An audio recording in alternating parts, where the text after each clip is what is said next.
কেমন আছেন? আশা করছি ভালো আছেন। তো আমি আজকে আপনাদেরকে শেখাবো আপনারা কপিরাইট ভিডিও আপনারা ডিলিট কী করে করবেন। তো কপিরাইট ভিডিও আরেকজনের যদি কোনো সাউন্ড এবং ভিডিও অডিও আপনার যদি আপনি নিজে যদি ইউজ করেন তাহলে সেটা কপিরাইট হয়ে যাবে। তো আপনি সেটা কী করে ডিলিট করবেন।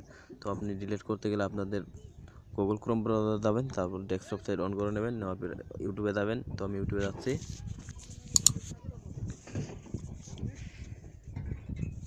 ইউটিউবে যাওয়ার পর একটু জুম করে নেবেন, নেওয়ার পর এখানে দেখছেন ইউটিউবের পাশে 3 ডট, ওখানে টিপে দেবেন। তারপর দেখেন মাই চ্যানেল, 2 নম্বরে মাই চ্যানেলে ক্লিক করবেন।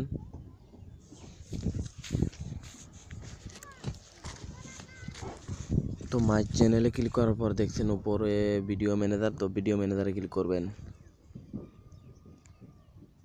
ভিডিও ম্যানেজারে ক্লিক করার পর এখানে আপনার সব ভিডিও চলে আসবে। তো আপনি কী করবেন, যে ভিডিওটা আপনার কপিরাইট এসেছে সেটাকে আপনি বেছে নেবেন। তো আমি দেখছেন এটা একটু জুম করে নেবেন, নেওয়ার পর দেখছেন এটা আমার ভিডিও কপিরাইট এসেছে। তো এটাকে আমি ডিলিট করে দেবো। তো এখানে দেখছেন বক্স, একটা বক্স এসে আইকন, তো বক্সে ক্লিক করে দেবেন। তো ক্লিক করে দেওয়ার পর উপরে যাবেন, যাওয়ার পর দেখছেন অ্যাকশনস, ওখানে ক্লিক করবেন।